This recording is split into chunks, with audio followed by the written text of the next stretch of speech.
Hi guys, welcome back. Today I will show you how you can install LinuxMint on your Windows computer using VirtualBox so that you can try out LinuxMint without affecting your main system. So without further delay, let's get started.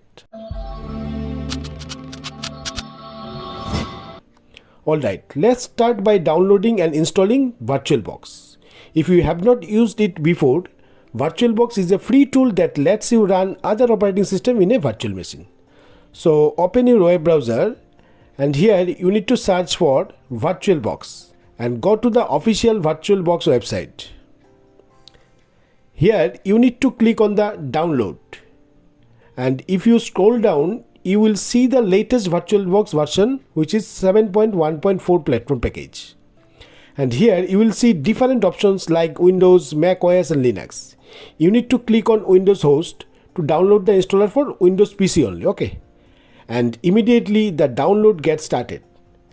As you can see, it's nearly 106 MB size. So download take few seconds depending on your internet speed. Once the download is complete, let's move on to the installing VirtualBox. So locate the download files. Usually you will find it in your download folder and double click it to start the installation. The setup wizard will open. And here you need to just click next to continue. On the next screen, you need to accept the terms in the license agreement, then click on next. By default, the VirtualBox will install in the C type. Click next again to continue. Here you may get a network warning. It's completely normal. So just click yes to proceed. And you might see a message like missing dependencies, Python core. Simply click yes. On the next screen, you will see custom setup options, and where you can choose additional features like create a start menu, entry, create a desktop shortcut, create a shortcut for the quick launch. Then select next. Finally, click install to begin the installation process. Now sit back and wait. It may take a few seconds to complete. Once it's done, click finish to exit the setup. Now let's download LinuxMint. LinuxMint is a free and beginner-friendly Linux distribution. And in order to download this, again you need to open your browser, and this time you need to search for LinuxMint and go to the official LinuxMint site.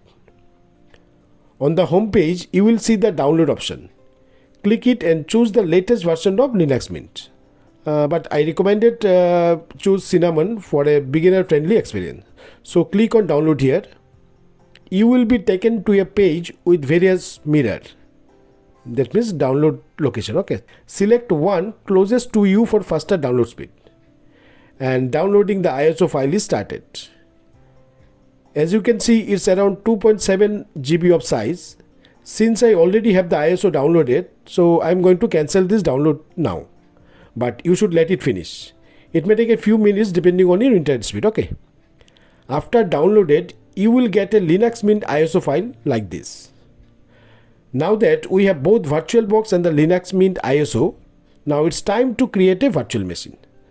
Open your VirtualBox that you have installed earlier, okay. After that, once it's open, click on new button to create a new virtual machine. Here you need to specify a name for these virtual machines. It could be anything, okay. So I'm going to name it LinuxMint.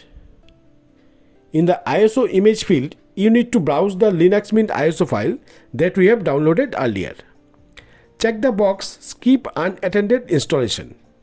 If everything's set, click on next. Here VirtualBox needs a certain amount of base memory or RAM, you can see, on for your VM.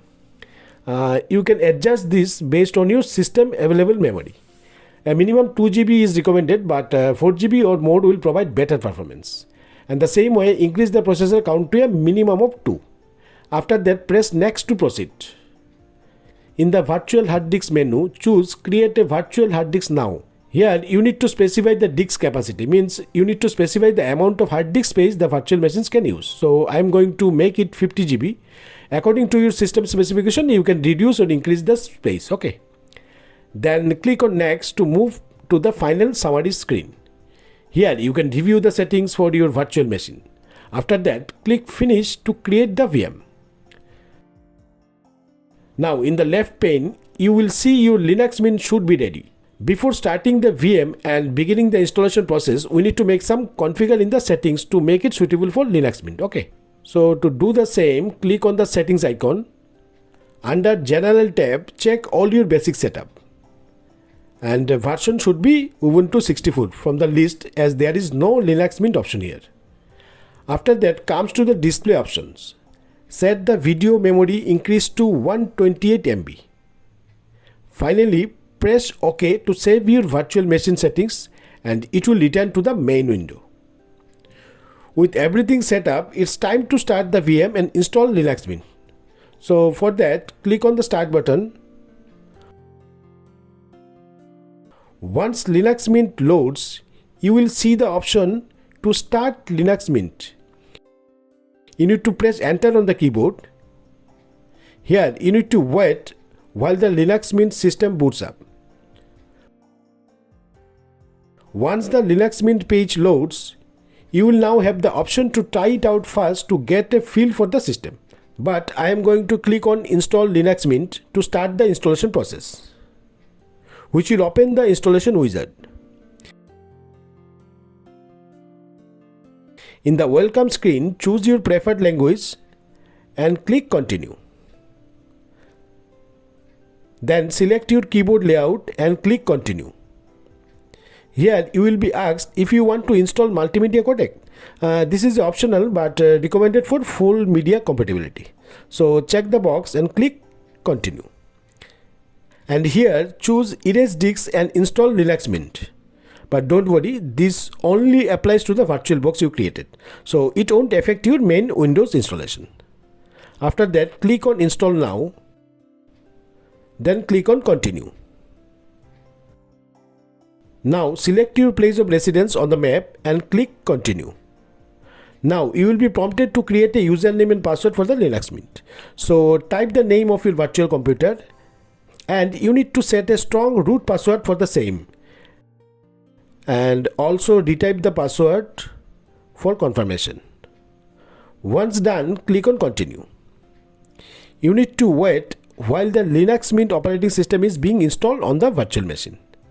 This process can take some time, so I will go ahead and fast forward this part to keep things moving. Otherwise, it would be a bit lengthy to watch. Okay.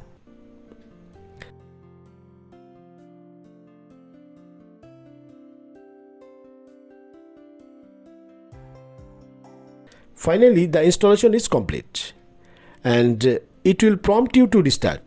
So go ahead and click on the Restart Now to finish up.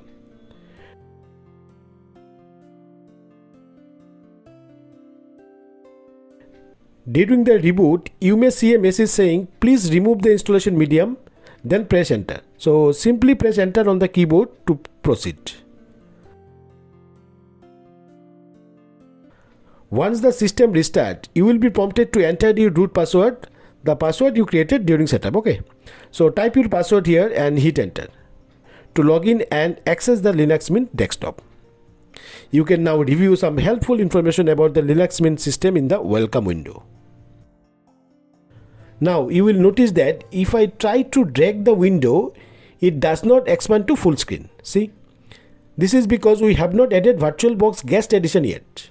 By installing Guest Addition, LinuxMint will run much smoother and give us the option to go full screen. Okay, so let's go ahead and set that up. So go to the device at the top of the VirtualBox window and choose Insert Guest Addition CD image.